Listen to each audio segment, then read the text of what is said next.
into it. Yeah. Sperm count drops. Yeah. It's getting a little hot. Well, Yeah. now I'm depressed. I don't need it anymore. No. No, sir. Oh, my God. We're live. I got to turn this. No, I don't. Yeah, I do. Fuck it. I'm going to turn this. I'm going to do things. This nice cover. Nice. Backwards. No, it actually really sucks. It's a cheap one. Sorry, am I wasting time? I'm not wasting time. Hey, everybody, let's start a podcast. Sure do. Before we begin, let us give thanks. I gotta shuffle my papers for let us give thanks. Gooder sunglasses, people. Fit, function, fashion, and fund friendly. Those are the words that describe the best thing you can put on your face. Gooder sunglasses offer all the best in style and protection for your peepers at pennies on the dollar. Get to gooder.com today. Also, Scratch Labs, people. You know you need to get your hands on some spiced cider flavored hydration before it disappears. You know you do. Hurry your ass up, though, because the final bags are making their way to lucky homes to keep things warm and toasty on those harsh outdoor rides, or even better, post-ride warm-ups. Trust me, that shit is really good. Get to scratchlabs.com today and make sure to stock up. Also, look for the brilliant spiced apple donut recipe you can make with it. Not fried, baked spiced apple donuts. Serious. Ambassador Cycling, people. Get fit to get fit. You know your body changes, right? Not just size if you're me. Pressure points, shifts, stress joints change, and don't even get me started on aging. Make sure you are up to date with proper position on the bike with Ambassador Cycling. Sam can help you with your new bikes, your existing bike, or even alternative bikes in your stable. Alternative bikes, that is a whole different kind of... Never mind. AmbassadorCycling.com. And finally, competitive cyclist, people. Sure, we believe the LBS here at Packfiller, but sometimes the things you need aren't available. That's where our friends at Competitive Cyclists can help. Use the link at packfiller.com to make sure that what you need is available in time for your upcoming training and spring events. So, there we go. I said it all. Let's do this.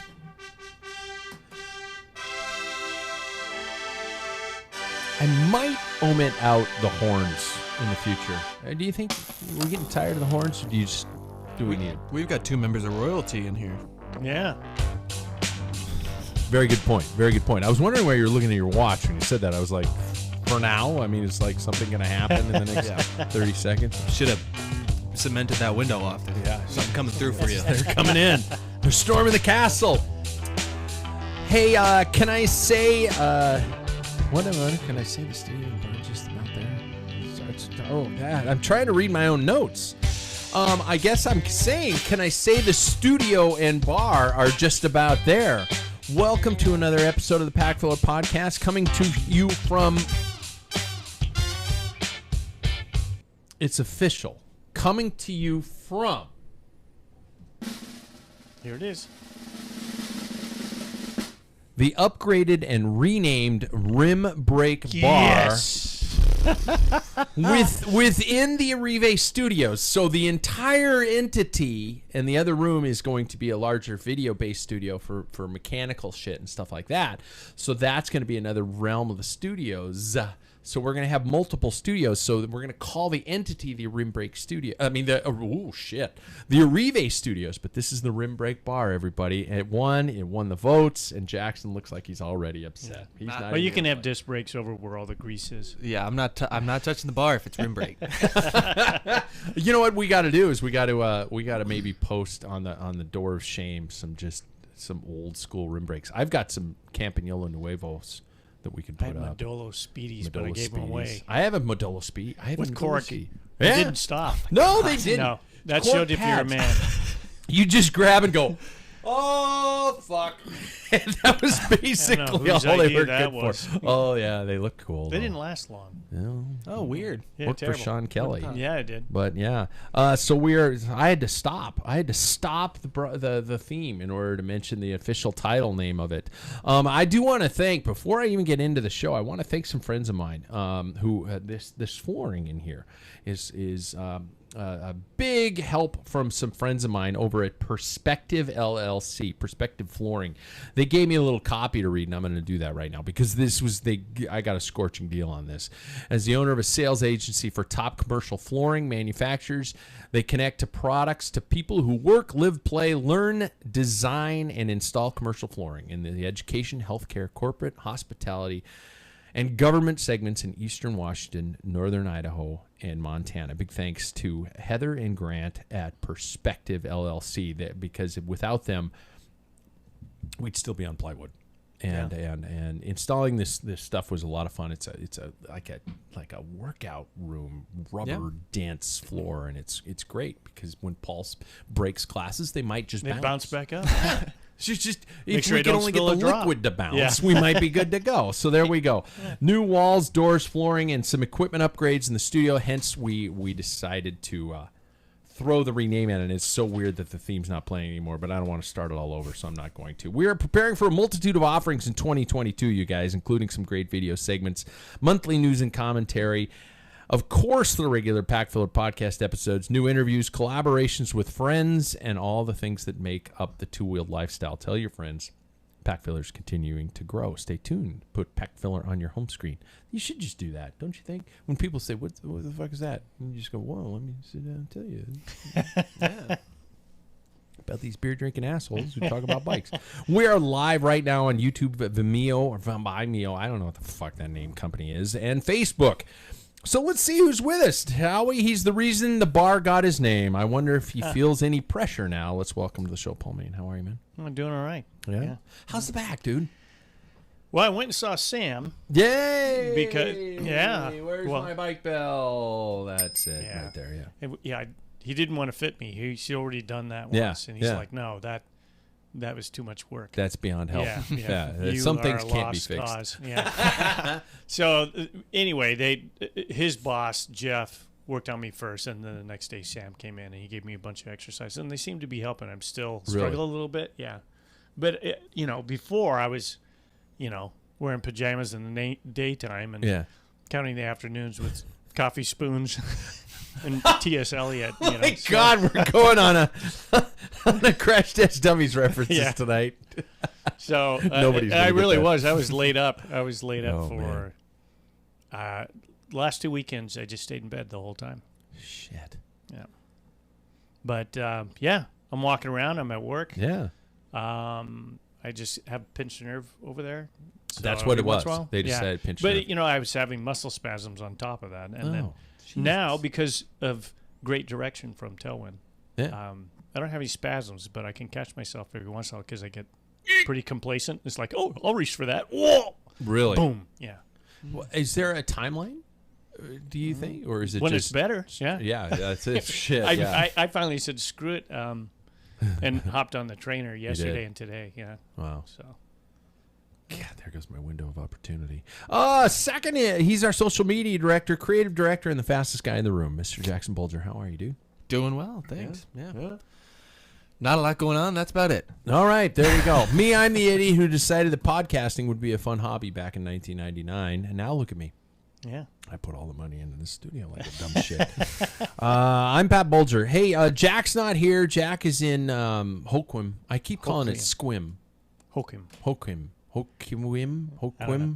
It's like me and Pogacar for a long time. I can't say it's not Hoquiam? Hoquiam. I believe so. And Jack's going to correct us when he comes back. Yeah. You guys are idiots. He's going to live text us while he listens to the show tomorrow afternoon. Yeah. He'll be just like, and just random texts from Jack. Just kind of like how he does the show. Gentlemen, how's the training going? We got Paul's update on training. He got on. His back's getting better. He's been on a couple times. Jackson Bulger, how's it been, man? Good. 3 a week. Calisthenics on Monday. Racing on Wednesday and whatever the hell on the weekend. So you raced last Wednesday? You did? Yeah, I did. I raced Tour de Zwift stage. You were telling me about that. Yeah. I think I got maybe like top 30, and there were like 140 people there. Wow. So I'm proud of that. Yeah. It was like the end. That last lap was a like So was tell a me what hot the lap. tell me what the course was, and tell me, was it open, like 140 people just random, or was it categorized? Yeah, so it was categorized. It was really just like a crit, but it had like kind of a little riser near the end. Was it the Crit Town course? It wasn't. Oh, it was that like one's. Oh man, it's fast. yeah, it was on like Mercari Island. I don't know. That's probably the okay. incorrect pronunciation, but it's like Zwift's newest area. Sure. And it was fun. It was hard though. Yeah. Yeah. I'm happy I'm doing them though, because the best way to, for me at least, the best way to, one, motivate me is for competition, but two, like to prepare for a race scenario is to like race. Obviously they're so different. Absolutely, but still, it's the closest you're going to get right now. Yeah, unless you're doing cross. Yeah, and yeah, you and I were having a conversation about getting a winter bike together, so that. Oh, I'm going to talk about that here in a second. Then I'll leave it. Yeah. Me, what did I do this week? I think I got like 4 workouts in. Oh, I thought you could say 4 beers. No, hell, that's a given. That's tonight. No, I managed 4 train days. I did a Zwift race on Saturday. Sorry to upset you, Paul, about that, but I did downgrade a category. I'm not gonna lie. I'm not gonna lie. I wasn't gonna tell anybody, but I did downgrade a category. Zwift Power let me do it, and they didn't upgrade me immediately after finishing, which means I've lost fitness since the last time I raced on Zwift. It was like, oh yeah, that's about where you belong, loser. No, and I got 4th in that race, so that was all right.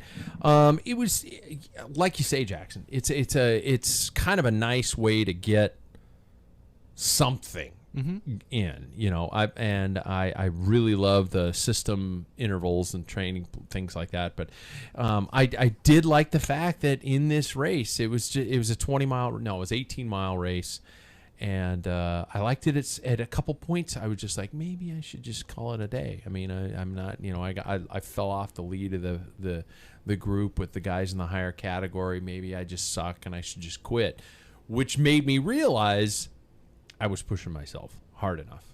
So, shit, I guess this is fitness. And then, and so the person who won my category, now I keep saying age group, but my category stuck with that front group. So that person was about a minute or so ahead of me. But and then there was a sprint from about 5 or 6 of us, and I apparently got 3rd. There you go. There you go. I did strength training. Oh fuck! This is my reality check for me. I did strength training, and it was like one of those. When you restart a system training program, it kind of gives you the learn the moves of the blah blah blah blah. blah. I was sore for 2 days after a 12-minute strength training program, just from lunges and stuff like that. And I'm like, Pat, buddy. Get your shit together. You have to do this. And then I was putting the flooring in here on Sunday, and I had twitchy sleep on Sunday because my hands were so shredded from cutting, and oh my God, I was terrible. So anyway, it was, it's a wake-up call. It's a huge wake-up call. So I'm going to just drink another sip of my beer. Jackson, okay, so let's get to it. You did mention, and this surprised the shit out of me, a desire to actually train outside. Yeah. And on a winter bike. Yeah. I think I mentioned this like a lot recently, but living in Portland is not the same living here. Nope. Especially weather-wise. I was looking recently, my girlfriend and I were, and the weather it's like almost 60s in Portland right now. Like it's Jackson, you can't look. You can't look. I'm never going back, but it's like, oh, that weather is why it's why I realized the fact that I never stopped training outside. Like it was August to August, always outside. Mind you, I would come here during the summers, but still. And I miss it. There's I have no motivation. I haven't ridden outside since October. That sucks. And I'm ready to I'm ready to go back outside. I don't know how leg warmers are gonna do, but I'm ready to just. You don't have tights? I don't have full tights, no. Oh shit! You can't go outside in leg warmers right now. Well, That's all I have. Yeah. Really? Yeah, I don't have any tights. I have Ossos. I'm holding my nether regions right now just Well, to it's keep not- them warm because I'm thinking of you That becomes guys. a problem when it's 20 degrees. When I rode around 20 degrees, then you have a problem of that area getting, But a little I cold. even really Yeah. below 40 degrees. I'm like, give me the full tights, man. Yeah. Really? Yeah, I mean, sometimes you got to do with what you got. Mm-hmm. Oh wow! But I'm right now just willing to just brave the cold because you're gonna warm up eventually. Absolutely. Yeah. Just ride harder. Yeah. You get cold. You've seen me do that. Yeah, no, I have seen you do that, but I'm just worried about potential of Bits even falling close off. to grandchildren because it's gonna be. It broke. Sorry, honey. I rode outside, and it doesn't work anymore. Wow. Okay. So, what do you need to properly ride besides tights? What are you thinking of? I mean, and between the both of us, the three of us, what do you consider like a winter riding setup? And you were talking about building up a separate bike. Yeah. So I have my former road bike, which it's like a Trek Madone 2.3. So it's like it's fully aluminum. It's it's 105, and to me like that is perfect right there because it's aluminum, so it can take all of that beating of the winter weather. Yeah. Plus 105, the group set of the people that can take the beating. Group set of people. But like I've had that same group set for 9 years now. Yeah. And it doesn't skip. It's never been changed. It's like works so well. Yeah. And so it's like it can take all that stuff. And so fenders depends on where you live, I think. But yeah, I think that's where I'm gonna go. You're not gonna fender up this time of year. You don't really, when everything's Yeah. frozen, you don't really need it. Yeah, I think it depends more when you get towards like the melting phase of everything and the rainy phase of it. That's when you kind of need them more. But right now it's just dry and cold as hell. Did you fender in Portland? Only on my gravel bike, just because it's Portland and it's if you ride off road, it's like the muddiest place in the world. Yeah. But not on my road bike. I never did it on my road bike. You didn't. And I only got wet I never rode in the rain because that's stupid. But like muddy, I only got muddy like once. Really? Yeah. Would you ever consider, Paul, a like a winter riding setup? And if so, what would it consist of? I'd always used to have like two road bikes, and it was the older of the two, and that's all I rode. As in gear, as in kit, I always battled problems with the gloves, but booties. I do have, when it gets below freezing, I do have a pair of wool tights that I wear. That's when you have to, but above freezing, then I won't. You still have wool tights? Yeah. Are they old? Like super old? Yeah, they're old Polizumis from the first 1988 is when I bought them. They got a giant hole in the crotch from the saddle and stuff, but they still work. I mean, what you wanted to do is protect your legs. So, I've crashed a couple of times and they've been sewed up. And I have not only some old Giordanas somewhere, wool tights, but I also still have the World Championships suspenders because they weren't bib tights. Back then, hey you boys, it's see, it's Hey, you boys! I let's keep had sweating out there. wool More tights sweat the better, boys. and the Is it World suspenders? Championships suspenders because they didn't make the bib tights, and oh my god, I had a pair of Vittoria Giannis like that. Yeah? Remember Vittoria Gianni? No. They were they had like a bunch of I can't remember, somebody, they've been renamed. Oh my god, And there's somebody who's out there now, but yeah.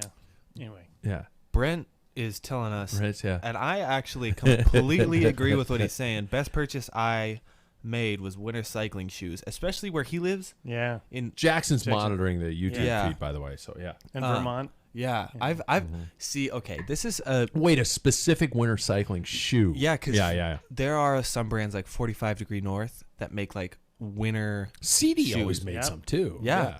But like the idea of a fat bike has seemed kind of interesting to me lately. Just because like it's. I was gonna ask this. This really. Yeah. It's way snowier here, and like you can almost get like you can almost guarantee that some sort of snow is gonna come. Yeah. And so like having that all do it winter bike Sure. in my eyes, I think would be kind of cool. And like a winter shoe for that, I see all the pros have. Ian Boswell, Ted King. Are you gonna ride that much to justify a $250, $300 riding winter shoe? Yeah, that's true. I would rather spend that on a pair of tights because tights are pretty damn near the same cost. They're they that much expensive now? as hell. And that's another thing that I've got This that's tough. sport. This is such a stupid sport. My God. But really, yeah. So a really good pair of tights is going to be that much. Yeah. Oh yeah. Well, yeah, for sure. Paul, I remember I did have a pair of Descent ones. They were blue. You know, they were just kind of the pants with the nylon shell over the front of them. Yeah. I wore them as sweats. With the windbreaker. Yeah, I wore them as sweats. I didn't wear them as cycling, and I wore them everywhere. Everywhere. That was just my pair of shoes I wore. I have my old steel Harry Gary frame that I have all dialed in, and I'm going to convert to a winter road bike. But the more I think about it, am I really gonna? What kind of a commitment do you make for a winter ride when you're gathering all your gear? You're looking for your shoe covers. I have a pair of neoprene shoe covers. I used to have a pair of fleece line shoe covers, which were even neoprene and fleece line. They were just. I find all that stuff. I do all that stuff. I get the kit on. It takes me 30 minutes to find all this shit and put it on, and then I go out for an hour and a half ride. Are we really? Seriously, are you better off just going downstairs or into your space and hopping on the trainer and cranking out some intervals? Okay. I know you're gonna agree with me on this, Paul. What? They're gonna agree with each other. There is not a better feeling in the world than riding your bike outdoors. Yep. Getting that like wind on your face, feeling like, especially like in the Who like when are it's. you? This is what riding outside did to me, but like getting that feeling in the winter where like it almost like you're breathing so hard and like the cold air like destroys your lungs. Taste blood. Yeah. Like it's terrible, but it's also like exhilarating at the same time. I have tons of rides, and well, there was one time it was 0 degrees but sunny. We had a cold snap and dismount Dave because we planned on a ride, and he called me up. He's sure you want to ride? I said, yeah. And so he rode down to my house, and he goes, dude, it is freaking freezing out there. Oh, man. I said, I'm calling all kinds of names and stuff and saying he's weak. And we headed down from my place. You drop down to downtown. We hit downtown. I had an ice cream headache.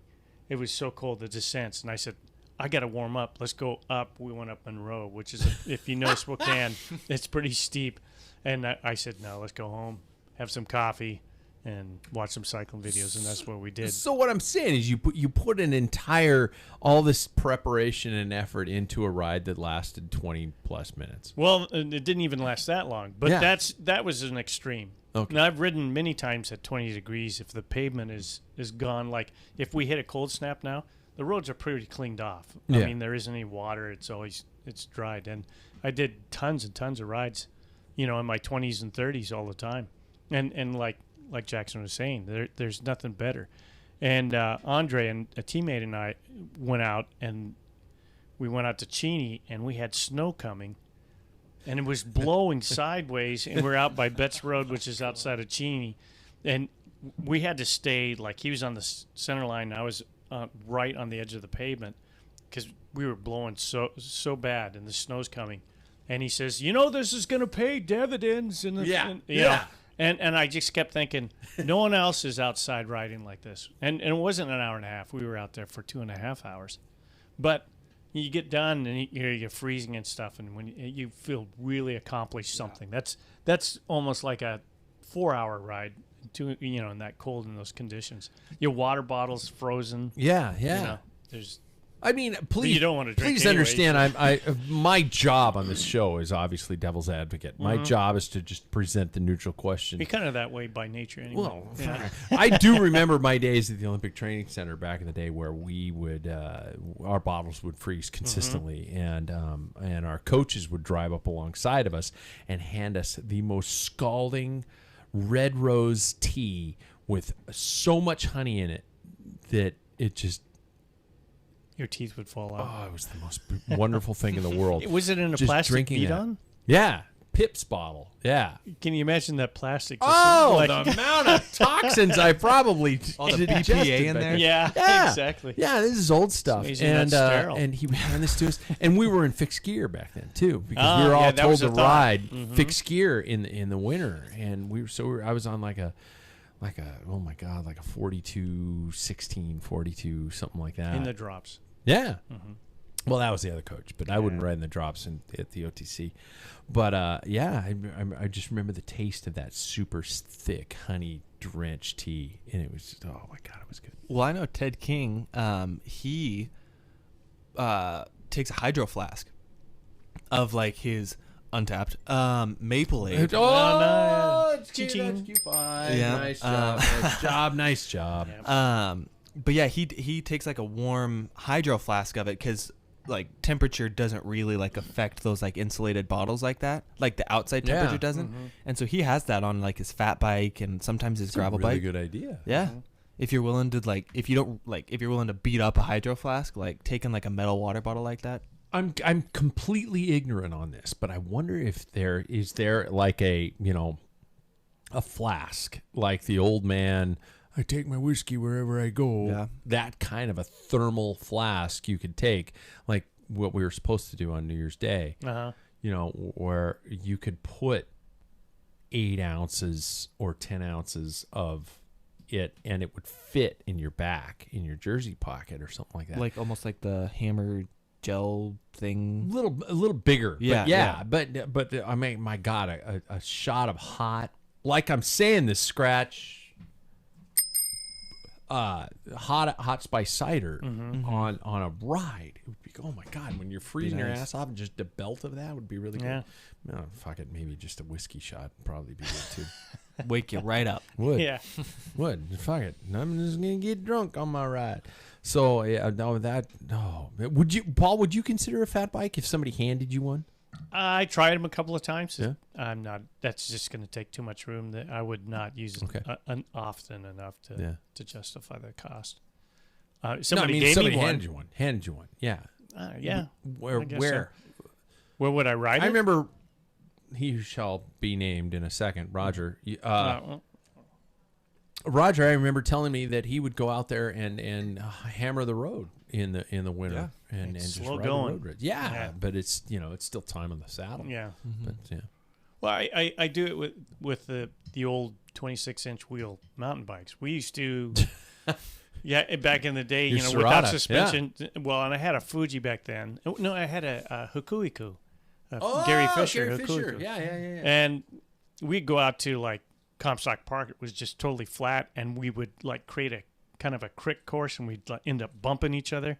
And it would be axle deep snow. It was a blast. We had tons of fun. That is fun. We could do it in Upper Manitou too. It would be fun. Yeah. Not now. The snow is hard and crusty. Yeah, Like that. and you fall and Yeah. and your back's back But, to you know, where it was. Think back then, if you tacoed a wheel, they were easy to fix. Yeah. And cheap. Now you can't get parts. You're like, Yeah. the angels Yeah. cry when something breaks on a bike. Terrible. Every time a rim breaks. An angel gets his wings. Yeah, I'm just trying to think. It's just like a chiropractor buys a condo. Anything like that. So, wow. Okay. So so you're gonna get out. You're Jackson. You're thinking of getting out here like soon. Yeah. And I can't believe Might this buy big because tights. you are notorious for not liking cold. I hate the cold, but I'm really hating the indoor trainer right now. I'm feeling like Jack Nicholson in The Shining, just like losing my mind inside. All work and no outside makes Jackson a dull boy. Yep. You should find some tights. You got to find some tights. Well, I just got a text that we might be in business on getting tights. So, Really? Yeah. Really? Nice. Cool. You got approval. Not approval. Help. Oh. Good. Okay. Okay, there we go. the Financial hints. aid. Yeah, exactly. Exactly. Jesus, I can't believe they're that expensive. But, Well, I'm still on old Pearl Zoomies, and they're still holding up. Although the elastic around my ankles kind of breaks. Were they Durawool? Because that's what mine No, were. no, my newer ones is what I'm saying. Just a thermal tight. Not wool. Yeah.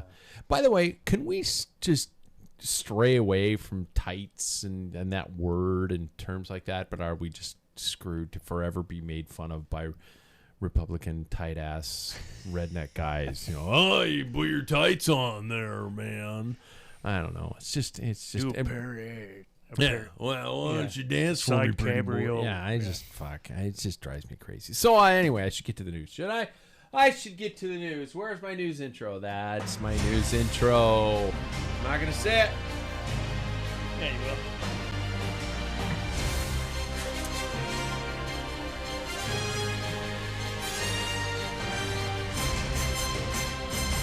I already finished a pint of beer. That's my. go. If the news should be slanted, it's because I had a pint of beer. Hey, we're going to start. By the way, brought to you by our friends at Athletic Brewing. Irony. Use the link at Packfiller. There we go. There's the pint. Yeah. Use the link at Packfiller for the best brews available out there that are NA. Finish dry January strong. Unless you're me, just drink them when you want. Or just get started on the NA revolution of the craft brewing industry. Wow. How do I shift gears? Okay, I'm just going to do it. We're going to start with the toughest headline out there, you guys. I'm sure you have heard a lot of the news about this, about Egan Bernal. Underwent major neurological spinal surgery overnight in Colombia, with the procedure described as a success. Surgeons worked on injuries to the thoracic section of the spine, with the hospital revealing that he had managed to maintain neurological integrity and conserve the functionality of the area, suggesting he could have avoided permanent damage of his spinal cord. But according to a statement from Colombian police, he crashed into the back of a bus while training near his home with several Ineos Grenadiers teammates. Videos and photos. I don't know if you guys have seen any of these. No. I'm not going to show any on our media because it's showed him lying on the ground behind the bus, which had heavily dented rear panel. He suffered multiple injuries and fractures, but the Clínica Universidad de la Sabana de Bogotá, wow, look at me and my accent, confirmed that the neurosurgical operation was a success. And I have received updates just recently stating that he is awake, he is moving all four of his limbs, and he is communicating with family and friends. So first and foremost, I want to take a moment in the show to hope for all the best for Egan Bernal and the best recovery possible. And I know for a fact that you guys are both in the same boat with me on this one. It sounds like it's a horrific crash. It appears that the bus he collided with, again, was not moving. It was parked in some sort way, shape, or form. I'm terrified to advance on this topic and this subject because there are so many discussions online about how far you can comment on something before it becomes clickbait, before it becomes some form of an attention grab. And I don't want to do this. And I talked to you guys about how we wanted to approach a story, and we all agreed that this isn't the time to speculate on his future, outside of just keeping him and his loved ones in our thoughts and recovery and health. Does anybody want to expand on that? I mean, I don't want to spend a whole lot of time on it, and I don't want to disrespect Egan Bernal. I don't want to disrespect anything that happened and the importance of it. We're going to spend time talking a little bit later about the inherent danger in the sport of cycling. But if anybody has anything you want to throw on top of that, I mean, and if not, you're fine. Well, he had a major crash prior to his Tour de France win, and he came back. That guy's a fighter, and I wouldn't be surprised to see him back on the bike. It's hard to say. Yeah. But, I can't. He took a blow to the face on a crash. Really? Yeah, he's got fake teeth. He has a scar on his lip. I think he broke his collarbone. He was unconscious, and I think he was training in Colombia when it happened. So, if I remember correctly, it was a training ride, and he got really banged up. And I thought, well, that was it for him. But he was back in the saddle, and was late. I think it was late fall of that year. I'm trying to think if that was 2017 or 18. Yeah. And he was taking descents like you wouldn't believe, and it might have been, Lombardia or something. And I was like, holy cow! Or those small little races before, and he was chewing it up. So, yeah. Yeah, I just hope that he, as a guy, or as a person, is better. Doesn't matter what he's doing. I just hope he's better. But he's an entertaining rider to watch. When he was at Strada Bianca last year, he was. How the hell was he there? But that was so cool to see him there. Yeah.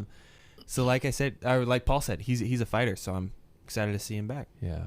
And he was one at whatever level, Yeah. We're just hoping to sit up and hug your family. Man. Yeah, exactly. Yeah. And, whatever he decides to move on, he's going to push it to where he thinks he needs to go. And so, Dismount and I were talking about him. He's a very likable guy. When he won the Tour, he went low key. When Quintana won the Giro, they had the whole country, had a big festival. He did not want. He's a very humbled individual. He didn't have a party. The outpouring on social media has been gigantic. Yeah, he's just everybody seems to like him. Everything that I've read. So, and he's one of those tour, small Colombians that he's not afraid. He was doing one day like Strada Bianca and Lombardia. I mean, he was, as opposed to some of those guys you see, like his fellow Colombians, they start the race and you never see him towards the end. Chavez, though, he actually won Lombardia. So. Yeah. All the best, man. I mean, it's just, oh God. My one thing I want to bring before I go to the next story is, and somebody stop me if I'm wrong in commenting on this, but our topic tonight is going after our next story is going to be about the inherent dangers in cycling and how many professional athletes have to put their lives at risk on such a consistent basis in order to prepare for their sport, other than cyclists. That this is out there, that we're hearing constant stories of pro cyclists, and I'm also talking about the everyday us, the Joes, the normal people, the triathletes, the road cyclists, the gravel cyclists, the mountain bike cyclists, who are taking their lives into their hands, and I can't believe that we are in a sport that has such inherent danger. But I got to get to that later. Sorry, I apologize. I'm jumping ahead of myself. So there we go. So sorry. Second story. What's up with Crossworlds? I have to say this. Finding information on this race has been anything but easy. I don't know about you guys. I've been searching all over the place. My workplace internet will not let me look at the World Championships website because it's unclassified or it's missing some integral information in its keywords that won't let me search it. It's ridiculous. No start lists. I found start lists and I found them through fucking Twitter today to find that. I've had this has just been absolute insanity. I can't believe this is. And tell me if I'm wrong. Tell me if I'm overreacting. If you guys are like, Pat, I found all the information out there and you're just looking on the wrong website. But I can't believe we have the World Championships in the United States and they're happening in 4 days and we don't have access. I don't know where to watch it. I don't know what the start list was unless I dig deep for it. Are you fucking kidding me? What the hell's going on? Is anybody? GCN Plus is covering it. They are. Yeah. Live? And yes, live. Okay. Both days, Saturday and Sunday. Okay. You guys obviously didn't watch the cross races last weekend. I did not this last weekend. I was too busy putting Pidcock, in here. I thought he came off of a huge training block, 33 hours the week Holy prior to, shit. and he doesn't look so good. He looks a little gassed. I mean, he's he should shifting be focus. Yeah. Well, he should be like Wout and what they Wout and Vanderpool do. Yeah. But Yeah. he has to start behind because he has less points, and it's, in no time he's with the lead dudes. But I think it was on the final lap or second final lap on Saturday, and he just puts the hammer down, hits a corner, and greased out and crashes. So he's out on that one. Tunarts, I think, won that one, and no, Lawrence Wake won that one, and then Tunarts was second. And then the next day, he gets a 18-second lead. 18-second lead about at the halfway point. And on the last lap, Isabet, who had a crappy start, comes from all the way from behind, closes the 18 seconds in the last lap, blows past him, and he ends up only getting third on top of that. I think it was Vanderhaar who ended up even beating Pidcock in the sprint. So it'll be interesting. I thought it was a lot for him. So I'm just trying to add a little bit of fuel and maybe interest. What are we staring down the barrel of here? Yeah, so it's an open thing. Everybody's like, well, Wout's not there, Vanderpool's not there, Pidcock. I mean, most people are like, Pidcock's just breathing down their neck, so that's the easy thing. Yeah. And Eli Isabet's like, no, man, this is going to be a good show. I sent you guys start lists, didn't I? Mm-hmm. And I didn't even pay attention to them. I don't know. It's to me. On the women, are you going to cover the women's? Go situation? for it. No, yeah. To speak of So both first horns. and oh god, there's two ladies. Mariana Voss. Mariana Voss Lucinda is going to Brand. win it without a doubt. I think Lucinda Brandt may, but I think Voss, she won last week. God, And wouldn't Jen that be? Blue- yeah. She just could we just put her in an immediate standalone Hall of Fame? Yeah. I think we already could. Yeah, without a She's doubt. already got the world champions bands on her. Boss the boss. Sana Khan, is she going? Yeah. I don't even Denise know. I'm Bitsema- looking at this list and I'm like, Bitsema who is really is gonna be there? got she's out because of a fever. Yeah, and And there's then- some COVID. And COVID's worse, had a positive on COVID. So Lucinda Brandt and Mariana Voss. Those are who you're Those going are with. the ones, yeah. I'm trying to look down the list. It's hard to really go any other way. Yeah. But that. But not Claire Honsinger? Yeah, Claire's doing well. I mean, Yeah. there's a outside chance there. I mean, she knows the course. Yeah. Because they raced that course earlier in the year. Yeah. So I did finally track down some photos of the course conditions itself, and it looks mildly dry, as far as things go. it's going to Doesn't be look all fast. muddied up. Mhm. Yeah. It's very fast. Yeah. I would not count out Sonicon. I think she's gonna haul ass.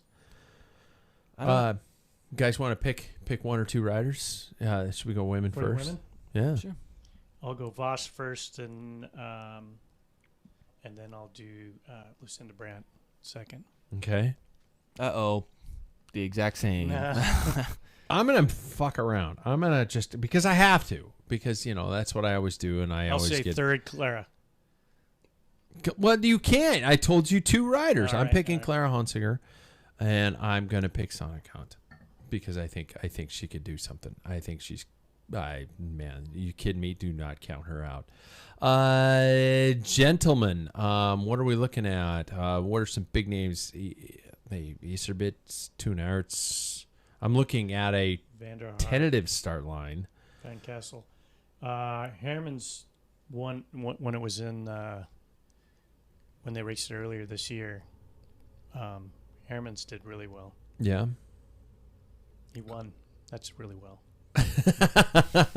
I mean, you can't count out a guy like Tom Pidcock because you know that he's going to. I mean, he's still sitting 7th in the rankings right now, and he didn't do the. Ilya Iserbit could have a great fucking day and probably pull it out. There's a run up on that's really long, and Iserbit is quick, and he got some time. That's where he got like a second or two off. I clocked it. I watched it the second time. And he gained a second on the run up, this long run up they call the Stairway to Heaven on that last course that Andre Vanderpool set up. Believe it or not, his son's won it for the last 6 years since they had the race.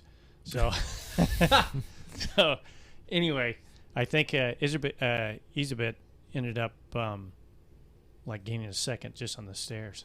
So I'm going Iserbit and 2 nerds. That's my pick right there. Iserbit and Pidcock. I'm going to go for it. Go ahead. Oh, I was going to say, I think Toon Aerts and Tom Pidcock. Okay. Cross is weird now, though. Mm-hmm. Yeah, right? Vanderhaar is the he did well in this race. He got second. He was just behind Iserbit and beat Pidcock. Now, that was a very fast course. He also won the European Championships on a very fast course also. So he's going to be right there, I think. I think he's going to be mixing it up. I still can't believe, though, that it was so hard to find.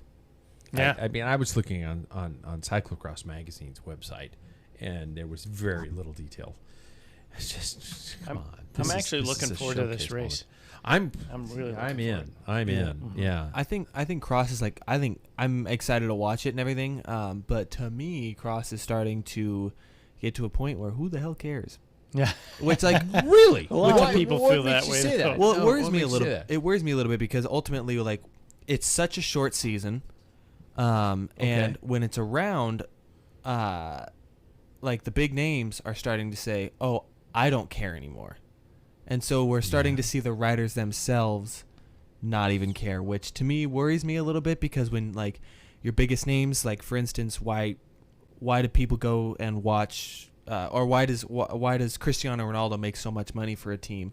It's because he's Cristiano Ronaldo. Like that's what brings in the money, and so I don't think Cross is gonna go anywhere. I think it's gonna still like be a big deal. But I also like these big stars are starting to. Do you not give a equate shit. some of that because of this year, because of COVID, because of the fact that they have to travel so far to get to the World Championships here in the States? I mean, you know that Wout van Aert would probably still attend the World Championships if it was a 120-mile, whatever, drive instead of a gigantic airplane worrying about COVID infections and things like that. Yeah, I don't know. Then the reason why I say I don't know is because it seems like he wants to peak for something else and not for Cross. Cross seemed like a fun training ride where ultimately he got to bang around with a couple kids. That's what it kind of looked like, which also is a thing that is like, what is the current cross field that we have when we're seeing a rider like Wout van Aert come in and just it's like nobody else is riding. Yeah. Yeah, that's part of it. I agree. It's not fun to watch. This weekend was a lot of fun because it was close in a battle, and that makes it worthwhile for me. And that's why I'm thinking it's there. Yeah, those two guys. I mean, and I mentioned that last year too. It's like all you do is wait. Like Vanderpool was just cleaning up everybody. Yeah. I mean, you just wait for him. He'd just wait. Like you could see, he's not even effort in it. He'd lay the power down and is gone. Yeah. And it's like, oh, here you go. And then you might as well just watch second and third place. See the battle. But it's going to be tight. And with Wout, he actually pulled out like 2 weeks ago that he said this is my last because like Jackson said, he wants to hit the monuments. Yeah. So I would recommend to everybody listening to this podcast, that's why the women's field is so exciting right now. Yeah. Because it's up in the air a little bit more. Lucinda Brand. Yeah, might have won 90% of the time on solo. But there was a couple of good ones. Voss had one in the corner. She hooked her shoulder on the last. That was a great race. Yeah. She came back from nowhere. She threw a chain and stuff, and then I thought, well, she's out. And next thing you know, she's. But, yeah. All right, gear shift time. Our topic of the show brought to us by our friends at Wahoo Fitness, you guys. Your source for the best cycling technology and innovation. Smart trainers, computers, heart rate monitors, and all the accessories imaginable. Be a Wahoo-ligan. Use the link at Packfiller to show them we sent you, all right? I'm going to start this on a bit of the blunt side. There's truly no other sport that puts the top athletes in constant danger in cycling. And I know I was ranting on that earlier, and this is what I mean now. Cyclists faced impending injury, violence, and even death every time they leave to prepare or even enjoy their life's pastime. Unfortunately, Egan Bernal's crash is not new, although one of the most severe in recent years. And no, I'm not taking advantage of Egan Bernal's crash. So for those of you who want to hate me right now for making a show about something like that, you know what? Sometimes there's time to talk about it. And this is the time to talk about it. Cycling is truly an inherently dangerous sport. One that seems to be getting more dangerous with every cell phone, every gigantic SUV, and every opinionated, uneducated driver at a time. We as cyclists might not admit to it, but we put ourselves at risk every time we straddle the top tube. Okay, so am I speaking in hyperbole? Am I being paranoid? Or is it just road cyclists? Or are we to blame? So let's find out, okay? Guys, panel, my friends, everybody here, on a regular basis, how safe do you feel when you're out riding on the road, gravel, or even trails? Yeah, I feel pretty safe, but that's also on experience level. Yeah. And I think the more you ride, the more, like you're right, the better you feel. You know the roads that you're on. That helps as opposed to not knowing where you're at. I mean, there's that constant, doubt. Cars are buzzing past you. I know what roads I don't want to ride on because traffic or even that particular area has a tendency to be not so kind to road cyclists. So, our Thursday night, our TNT ride that we refer to all the time, leaves from a very odd place, in my personal opinion. It rides down one of the major thoroughfares up here in this district on the South Hill, and I've never understood why we. There's a bike lane, that's why, but no one stays in it. But they should. Yeah, but technically, we have the right. Yeah. So that to me, I don't have a problem with that.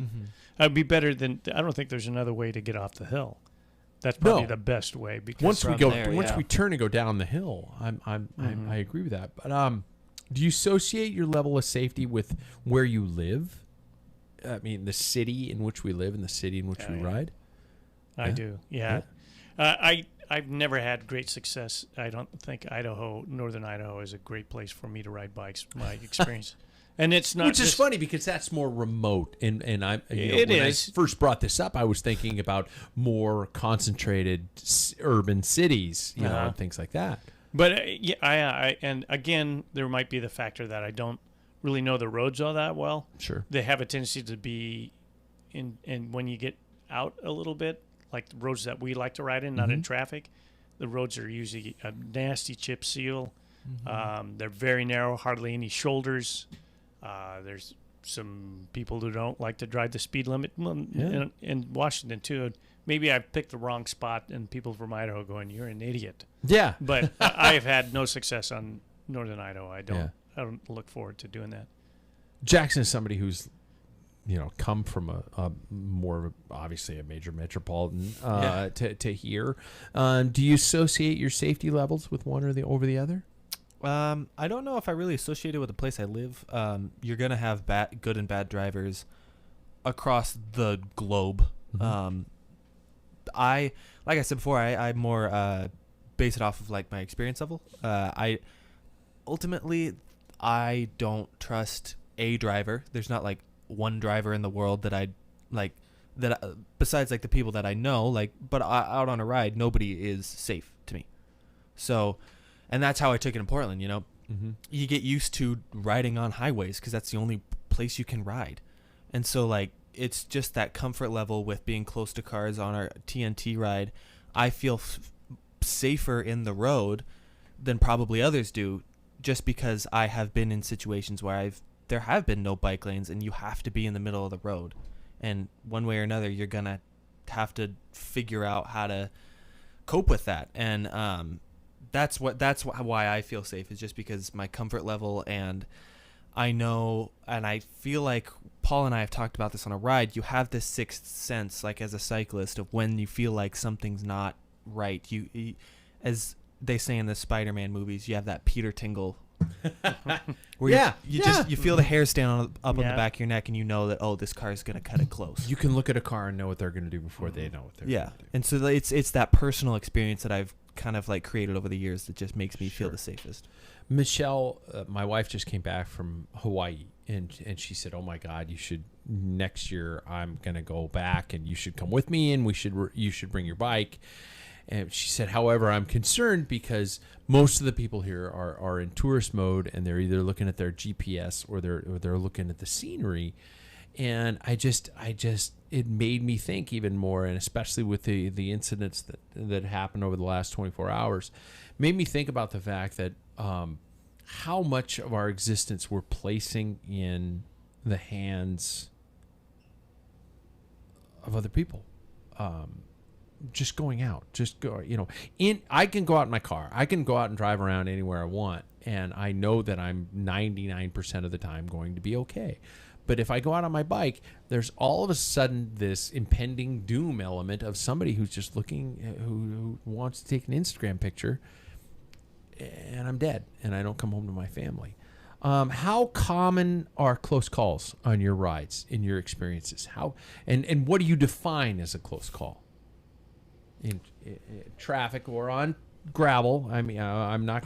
Yeah, it's funny because gravel, I feel like you find my beer's frozen, so. Gravel around here, and I find that sometimes is where I have more of the close calls. Uh-huh. Yeah, just because it's my goddamn road. Yeah, you know. So that's where I find it more. But my close calls, you got to be a pretty damn close call. For me, like really? it's the car's got to be pretty close to me just to make me feel uncomfortable. I mean, like I said, Portland has changed my mentality in traffic. I can have a car that's a couple inches away from me, and that's just where they're gonna have to be. Yeah. How am I gonna cope with that? But that's not considered a close call anymore. Somebody almost clipping your shoulder is not considered a close call anymore. I think if somebody's almost clipping my shoulder, that's where I'm gonna feel a little bit uncomfortable. Mm-hmm. But if they're driving close, it's not necessarily. It's not a heart-stopping moment anymore. Not anymore. Paul? Yeah, I think close calls for me is when I get adrenaline rush. I'm like, sure, that was a close one. Yeah. I can think of one.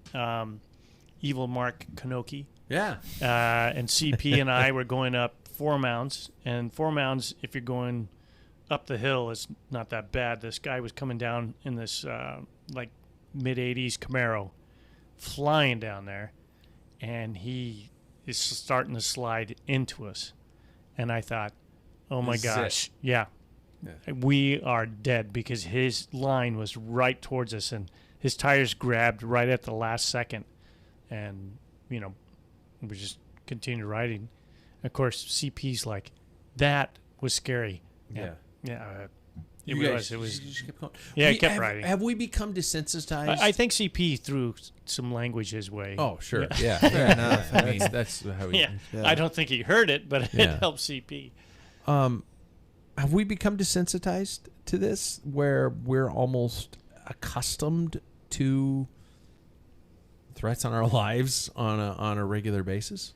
Well, I don't know. I think it's the risk that you take for what we want to do. I have a friend that's big into snowmobiles, mm-hmm. which the speed that they can get, and you have to know the trails. And growing up, I've known 2 people that actually died snowmobiling. One went through a barbed wire fence, didn't see it.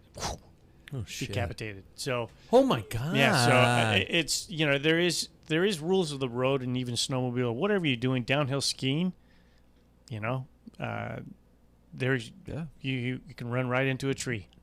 And but I understand that. When I'm road cycling, I can run into a tree too, but I don't have the trees trying to come at me and roll coal on me and then laugh about it and then take me out and then not be criminally prosecuted for it. I will say, though, I think there's a narrative here that is kind of difficult. It's that as cyclists, we have people that are hired to murder us. That I think is it can be intimidating because when some people hear about cycling, or road cycling specifically, they go, "No way, a car's gonna kill me," and that's that is something that could at one point happen to anybody in this world, but at the same time, that's not 9 times out of 10. A lot of the times, that's not going to happen. And I think that also needs to be remembered as well. While yes, there are large dangers out there, at the same time, we aren't it isn't going to be one of those days every single day, or it just doesn't happen. But I'm not also discounting the fact that there are accidents out there. I think that's something to be wary of and just be careful of on the road. But at the same time, entering the world with fear, as we've recently discovered through all of our events, is just that's a really tough way to live. And I think too, it depends on where I'm at, is how I ride. So, you were talking about gravel roads. I grew up, and we've ridden, on that, went right past our house, and you had a small little video on that. Yeah, riding on the YouTube friends. channel. Yeah. Gravel with friends. Yeah, and so, I know as a kid when I was in high school, I would fly down those gravel roads 70, 80 miles an hour. Yeah. I was part of the Duke boys, in your car. In a car. Truck, people, what we call trap wagons. They carry supplies, like grease and fuel for the tractors and all that type of thing. Those guys are flying from field to field. Yeah. You're familiar with the road, and that's where a problem becomes and there's stopping in gravel is not. Yeah. It's the same. No. And so, when you get out in the farm country, there's always farm implements being dragged down, And so there's always those cautions. And so I ride differently on those, and you can actually hear those. That's where you can hear them way before, and you can see dust. Use your advantage there. In the city, I don't cut corners. I try and really obey, because that seems like you're going to really lose, because there's so much traffic going on. Somebody's going to lose sight of you. 4-lane, 2-lane, whatever type of road. So, but, there's several roads out at Cheney, I was talking about in the winter when Andre earlier on, we're blowing sideways. That hardly gets any traffic, and so, I think you do develop, as you ride and get familiar with the roads and stuff, you are safer. Going out, you got to use common sense if you're not familiar with that area. Okay, that's one of my later questions, but I'm going to jump to it now. Jackson mentioned the sixth sense that riders develop, this ability to interpret and to understand traffic and to see a car before it sees you and to be hypersensitive to it. What do you say to the rider who just is learning the sport and just wants to go out and ride their bike and get to understand the sport and things like that, but hasn't developed that, and they're almost jumping into a flaming pit of danger? What do you say to somebody like that? Do you say you should definitely 100% ride in groups and get comfortable with people, but they might not be comfortable riding with people, or they might not have a club or something like that? I mean, how do you approach that scenario in getting somebody to develop that, and how do they do it safely? Well, I think that, there are plenty of things out there. But I think, first of all, starting off what Paul was mentioning before, just that familiarity with roads. If you're unfamiliar with the area that you're riding in, do what you know how to do. Follow the rules, stay to one side of the road, and if you feel unsafe, go to a different area, because that's what you can do. Also, if you feel comfortable riding with 50 lights on your bike and high-vis everything, then that's okay. I don't care if it looks great, if it looks bad, or whatever. But if that makes you feel safe, that's what matters in the end. Because style is way less important than coming home. Yeah. You know, so. Have any of you guys considered some of those elements? High vis, first aid with you, those types of things, elements into it, or are we just classic old school cyclists who just still do what we always do? You're asking me that? Wait until you're a twitching Old pile of schools. meat on the side of the road. Yeah. I don't know. It's just, Possibly. I mean, the new Cannondale, The Synapse. the Synapse has like a built-in sensor of cars coming. sure. Lights that are all integrated, one battery and stuff. There is it's got a mixed review on it. There's a lot of people who want to choose whether or not you're paying for that when you buy the bike. Yeah. Some people don't want the headlight; they just want the taillight. Or Yeah. and then it has that senses when a car comes up, and if you have a Wahoo, you can see there's a little icon of a car coming up and how close and how fast. Yeah. And I don't think that would really do anything for me because it's going to come anyway. You know what I mean? Whether I hear it because I'm listening, I've developed that sense that we were talking about. Sure. What are you going to do? It's coming up. You can look over your shoulder. If it's coming at you, you just got a warning that you're going to get hit. I'd soon, to be honest with you, just go. There's so lights many out. technical elements that I never realized existed, and because I'm just in my own little, cloud of traditional curmudgeonry, but things like when we did one of our first TNTs where we're riding, where I'm hearing everybody's computer beep beep beep beep beep beep beep, and they're all going car back, and I just at some point in time I was going, are you shitting me? These guys, everybody has the sensor on the back of the bike to tell them when a car's coming. Whatever happened to just hearing it and looking over your shoulder? This is my old man statement coming in, creeping into the scenario. And headphones. I still have a difficult time. And I've talked on this show multitude of times about riding with headphones and about the fact that I will ride with my my bone conduction ones, but I still won't do it until I get out of town. I get nervous about those types of things. So, Oh yeah, No. A precaution that I take is during the winter months, I will leave like a tail light on my bike just because it's darker, it could be foggier, and that flashing red light always helps. And hell, you can buy those at your grocery store. yeah. That's actually where I got mine, was at a Fred Meyer. And I just triple A's and you're good. Yeah. And, like something like that just gives me an extra sense of comfort. I kind of developed that when living in Portland. Like I left it on all the time. But since being here, I kind of felt that like more of a comfort. But yeah, it's especially during winter, that's something that will always stay. What do we equate this to? Is this the fact that because of the internet that we have access to more information, we know about more incidents where these are happening, where I wouldn't normally have known of the kid rolling coal on the cyclists in Arizona, I think it was. Excuse me if I have the wrong area. Or Florida, wasn't it? Might have been. I can't remember. I didn't know of a lot of these situations where these things happen. Is social media to blame? Or is it the size of vehicles? Cars are gigantic now. Is it distractions? Is it telephone distractions? Is it the fact that globally, if not just in our country, that people are pissed off and they think they're right no matter what expense it is? What do we equate this to? Why are cyclists leaving their homes and not coming back? Anybody got an explanation of what the fuck is going on? That last question there, I don't think is an answerable one.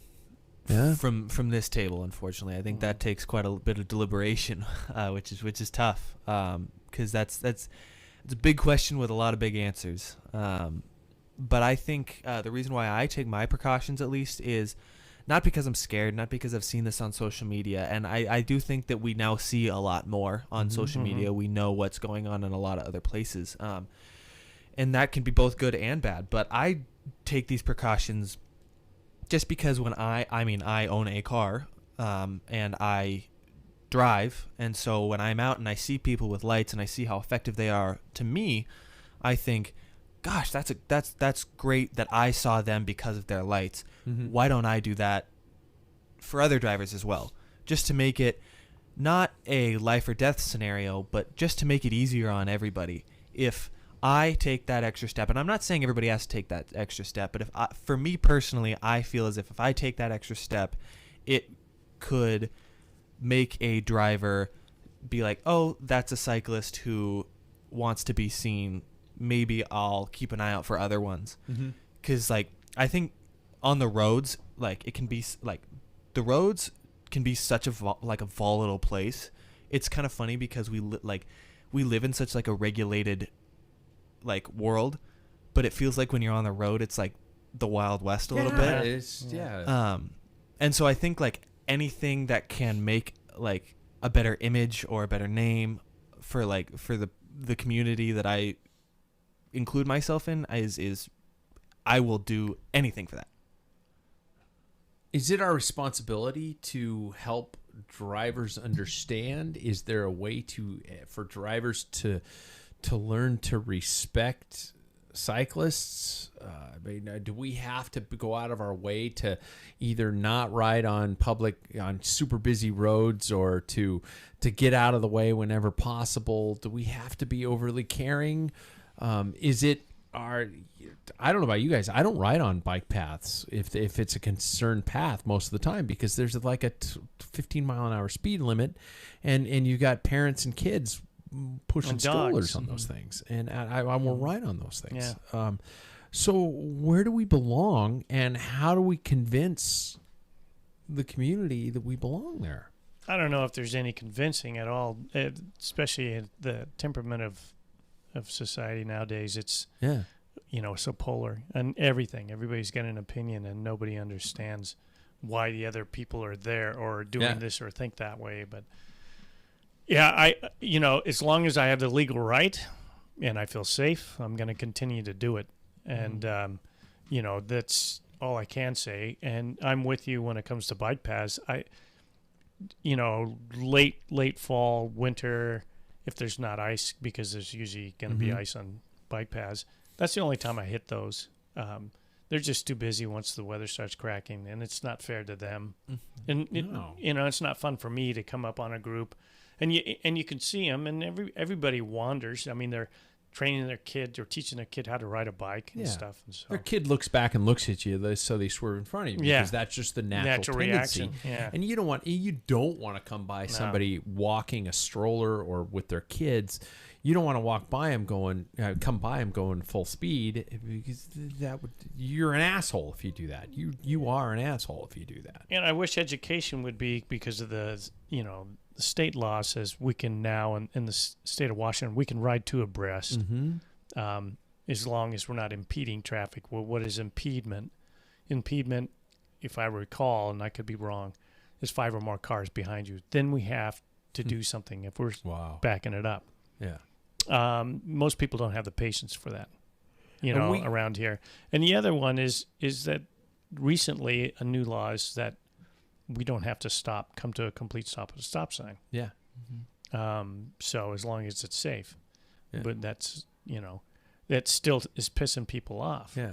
And drivers like, how come you're not stopping? Well, it's a law. State, but law. You could quote the law. I've been around police officers and quoted the law, and they don't know the fucking law. No. And then all of a sudden you're the bad guy.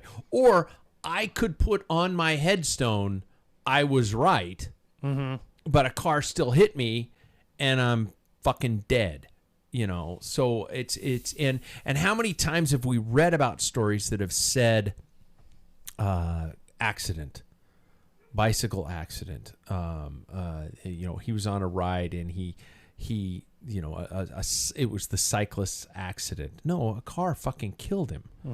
And I don't want to turn this into a bikes versus cars. I drive a car everywhere I go, but I'm tired of people looking at me going, I pay the taxes for these roads. I'm like, no, you fucking idiot. I do too.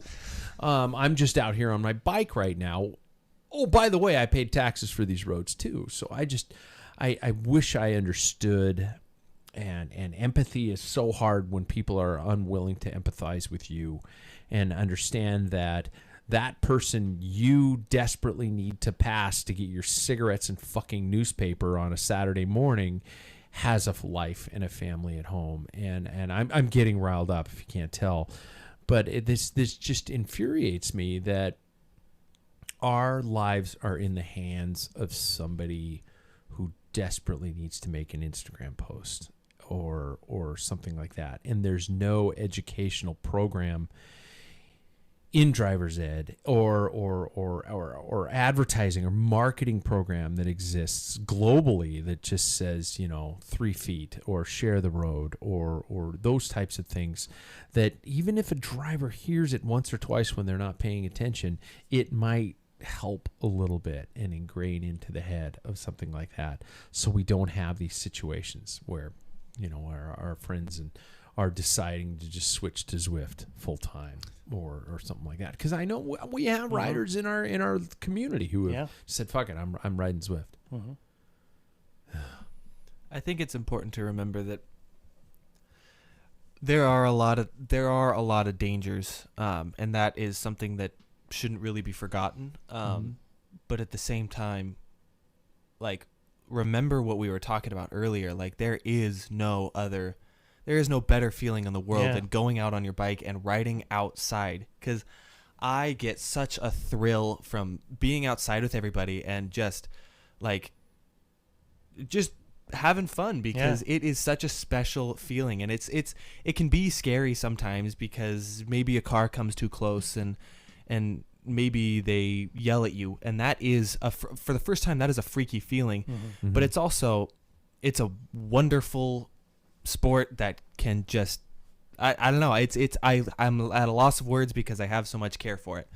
And I think it is safe. Just do what you want to do to make yourself feel that way.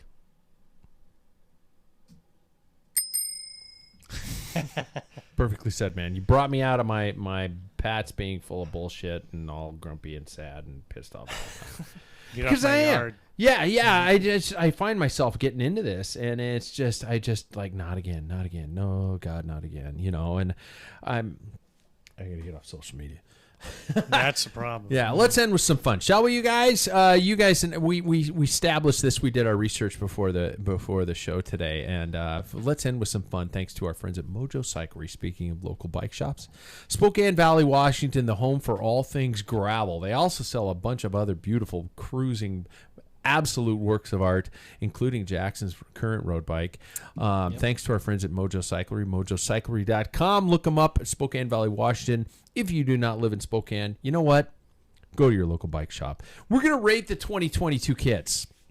There are so many of them out there, and I was waiting to do this simply because EF took forever to release their kit, and they were the last. And I think they're going to be mentioned here shortly, so I don't necessarily need to dive into our interpretation of what we think of the EF kit. But each of us was assigned to find out what they think are their top and bottom 3 kits from the teams of 2022. There are no specific levels. It could be domestic, it could be local, it could be the Packfiller rebate kit, it could be the top world tour teams, or discipline. It could be road, it could be gravel, it could be mountain bike, anything you want. Track, I have track teams.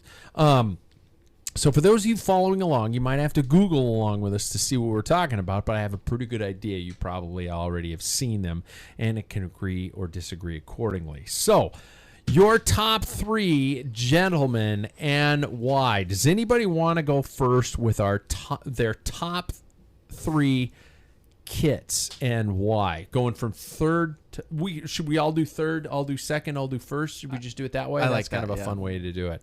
So I'll go first. Might as well, since I started this whole damn thing. My third favorite kit, and you might have to look this one up, is Caja Rural. Been around for a long time. Yeah, been around for a long time because I'm old. I love retro, and I love the green of that kit. It's a green lower half, white top, which you're going to find me being fairly hypocritical here shortly because I'm sick of everybody this year. White shoulders are the thing right now. But I just love that old school look of a car rural kit. Who wants to go with their third team? Oh, I will go, and my third favorite kit is Quick Step Alpha Vinyl. Really? I like it this year. I liked Do the ya? last year too.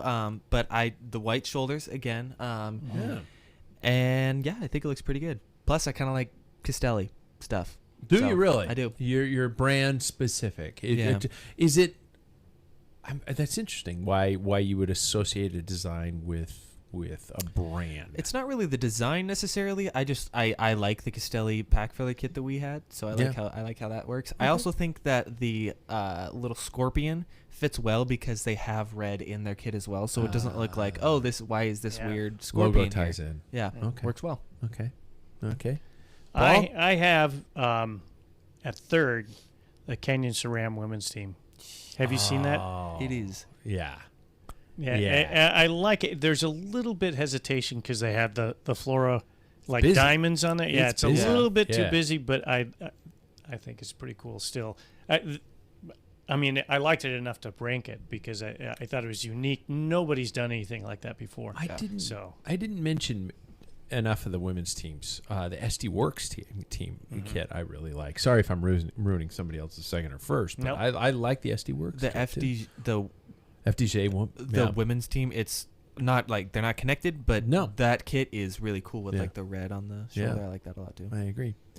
My second kit is the new and improved Bora Hansgrohe kit. I like that I called it a soft redesign. It's not gigantic, completely redo, but I like the bold nature of it, and it also kind of gives me a little bit of a Lavie Claire kind of a feel to it, which everybody knows is my weakness. So that's my second. Jackson. My second is the Bora Hansgrohe kit. Nice! I think they did a really good job with it this year. It's not like it's not just all green and it's not all little white. pop of the red square is almost I like really a nice like it. change. And their bikes I think are really cool too. I don't think I've seen them. They're all black, and on the inside of the fork they have red. Oh, okay. And on the top, I like the Band of Brothers thing that they have going on the top tube. I think that's really cool. We got to get rid of all black bikes, matte black bikes. We got to stop that shit. What am I gonna do? They don't come in.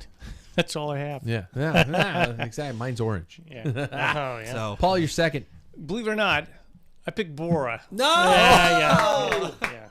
I do. I like. It probably was the best outside of Canyon SRAM, like departure from. Yeah. To me, it was a great departure, a positive one. So yeah, I like that. I think it's pretty cool, and I think they did a good job on the bikes, like you said. Yeah. Also. So. All right. I'm going for my top kit for 2022. Movistar. Always had a brilliant kit, and even if the team hasn't lived up to their potential, and they always seem to brilliantly fall apart. I think it's subtle and bold at the same time. I love the logo. I think it's eye catching. It's a kit I would wear, even though I try not to wear current pro team kits. That's just kind of my personal thing. But I love Movistar. It does have some class. I think that's the best kit in the peloton, men's and women's, both the same design. Class. Jackson. mine we know is the EF Easy Post. I the thought new- you were gonna go there. The- Okay. I applaud them for constantly pushing the envelope. I agree. I think it's really cool. I do like this kind of like splatter with also a little hint of Argyle in there. I think it's really cool. I really like the women's kit too. It's a blue. It has the more Argyle blue. design, isn't it? Yeah, yeah. which I think is really cool. But I also like that they like differentiated the two. They didn't give them the same kit, but they gave them like similar kit, which I think is really cool. Yeah. And those bikes are Oh, I've amazing. seen the bikes. They're so cool. Like the front end, is that splatter, Really. and then the back is just like a clean white, and it has the little stripes of Argyle in it, the pink and blue Wow. stripes, and that I think is so cool. do we credit Jonathan Vaughters, or do we just say That's just he's got Argyle. a really good design team behind Well, him? he's carried the Argyle from Forever. the beginning. But is That's that? his Do you trademark. think that's him, or do you think that's some I'm really sure he smart has something marketing to do person? with it. Yeah. Mhm. Okay. Yeah, when you got like genuine artists like Taylor Finney in your back pocket, Sure. I bet there was some word in. I'm not on gonna that lie. kid. I saw the kit this morning. No, yesterday morning, and I just went, "Oh no, I can't see the sponsors. I don't like it." Same thing I've been with every EF kit since Garmin. It's not before it was EF. Every time I've looked at one of the Vodder's kits, I've gone like, "Ew, okay, it's okay. Oh wow, I actually kind of like it." You know, and it grows on me. Even that Palace one he did for this year, they did for this year with the duck on the front. You know, I will say. his head. Another reason why I constantly pick EF is because before I even came here, my girlfriend and I were talking about this. Remember the most recent Giro kit, that all black, but they had that is the coolest kit I've ever seen in my life. I think love Bora that. has a little Very bit of that Bora, going on. very Bora what they have now. Yeah. Yeah, it's almost like they're stealing a page out of that. Yeah. Well, they're not going to use it. Might as well pick it up. You're throwing away a perfectly good donut. I'm going to eat it. Cinnamon donut, baked. Yeah. Yeah. Oh, nice job, Paul. Your number one kit in the Pro Peloton, in cycling. In cycling, it is pro. It's women's Trek. I liked it better than the men's. It's very simple, understated. The blue I like a lot. Wow. And speaking of like Vodder's teams, one of the best ones when they were Garmin, like 2011, when Johan von Summeren won the Paris-Roubaix. Yeah. That black and blue, it was. Yeah. I think it was very good, and I like their colors, and I think it's done very well. I prefer the white over the black that they've been doing over the last couple of years. Yeah. I like the all white kit. Yeah. We're gonna get to the bottom three. And Yeah. I'm gonna get in a lot of trouble here shortly. Okay, interesting. All right, bottom three, gentlemen. My third worst bottom is Trek Segafredo. I just all the white. I think it's men's and women's. I'm primarily picking on the men. I think it's just blah. It's boring. It's just there's nothing there. I liked their kits last year. I thought it was better. Cofidis at least has the red and multiple in the lower half that I think it's a good blend. But I don't like Trek Segafredo's current kit. I think it's boring, and I think the team's boring this year. But anyway, sorry. There we go. Jackson? I have always thought this about this kit. I think Groupama FDJ has just a boring, stupid kit that I like. I don't like that they have the white outlines on where the stitching is. I think that looks like the French tricolore. Yeah, I just think like that stitching looks like very early 2000s, and cycling to me is not a place where that is, and so it's just like I think it's just kind of gross. I've always thought that, especially with the blue shorts. Like, why are you doing that? Oh, okay. We're gonna see it all. Yeah. Third worst EF. No. It is. It's just so busy. It's so, to me, like if it's boring, that's one thing. But this is just crossed the line a little bit. It reminds me of, well, you guys call it nowadays jungle juice. We called it Spody. I got really sick one time, and it was Technicolor Yawns. I mean, it's so busy. Technicolor Yawns. It was terrible. It's like, what am I looking? I mean, the sponsors are hard to spot. They are. I liked last year's a lot. I thought that was clever. They had in red, really fine, where the UCI, I liked it. I thought it was great. This one is a bomb for me. It really sucks. See, it's funny. I'm the opposite way. I thought last year was the most boring EF kit they've ever had, and I wonder if that could be like maybe people liked it more because it was more like understated than like the previous. Yeah, this one's bold. Yes, I love very it. bold. This one's bold. Second, I'm picking the Italian Continental Team Bardiani. You guys probably know that purple kit that they have, and I'm just going to call them Team Grimace from now on. It's just terrible. I mean, it's almost like they lost a bet and that was the only color left or something like that. I think it's terrible. I think their shorts are even the same purple, aren't they? Are. It's bad. It's just it's horrific. Although it's easy to point out. That's You true. can see it in the Peloton. I'll give EF credit. At least their shorts are dark. Yeah. You know, but that's a Bardiani team. That's terrible. Jackson? I have never liked this kit. Alpes and Fenix. Really? The most boring kit in the whole pro peloton. Yeah. It's And I also think that it kind of makes them look weird. Like when they ride, that all gray is like, it's not black and it's not navy, but it's just an uncomfortable gray. And I think it's boring. And like I said, photo. yeah. It kind of, I find that This it is makes really- their bodies look like weird. Sure. Just It the just- logo across the torso. Yeah. They're, It's just, and their bikes are boring, white and blue. How dare they, Paul? I had a battle on this one for second worst. Total Energy for second worst. I'll have to go with that is pathetic. It's not. That's like something that I wanted to like it. I It's just can't. I boring. can't like it. Yeah. To me, it's just the colors don't work together. Yeah. It is.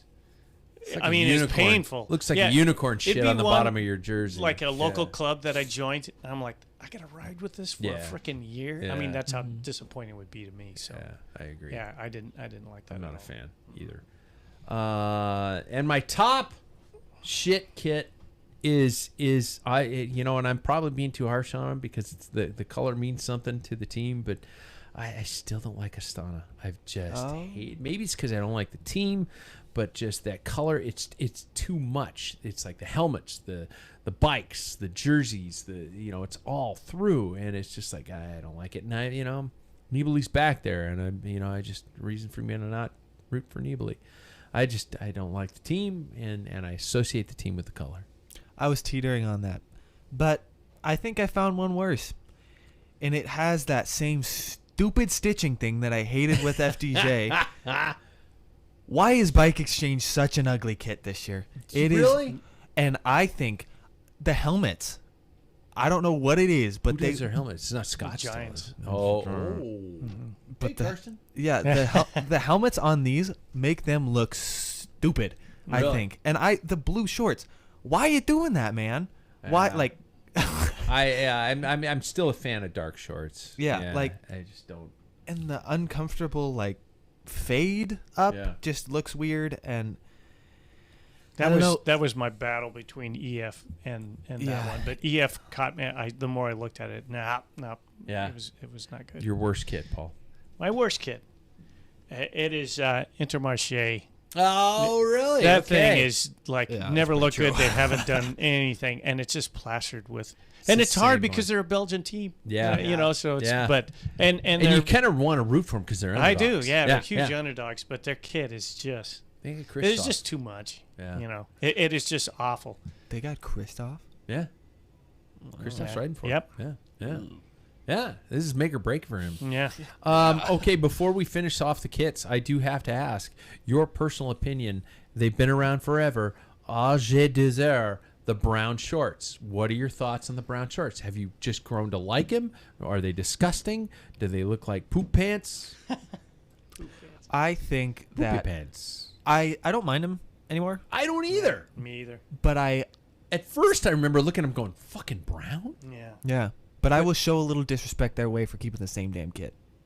Yeah. No, they did tweak it last year. They kind of it's like when you got your first computers and you were like, holy shit, look at how big the font goes. They didn't. And they just did that, and they did it Yeah. at an angle. They didn't do it this year though, which I was like, that's a bummer. EF did take a little tweak out of. Oh, it's not an angle. No, they kept Age Désert kept the same kit from last year this same year, kit. Yeah, which I yeah, think yeah. is disappointing Yeah. because I like Yeah. the creativity of teams coming out with new kits every year. EF did technically steal the The angle. logo Yeah. on an angle. I like design. Yeah. I like the Age Désert kit. I just think Yeah. it's boring that they kept the same one. same Yeah. one. Yeah.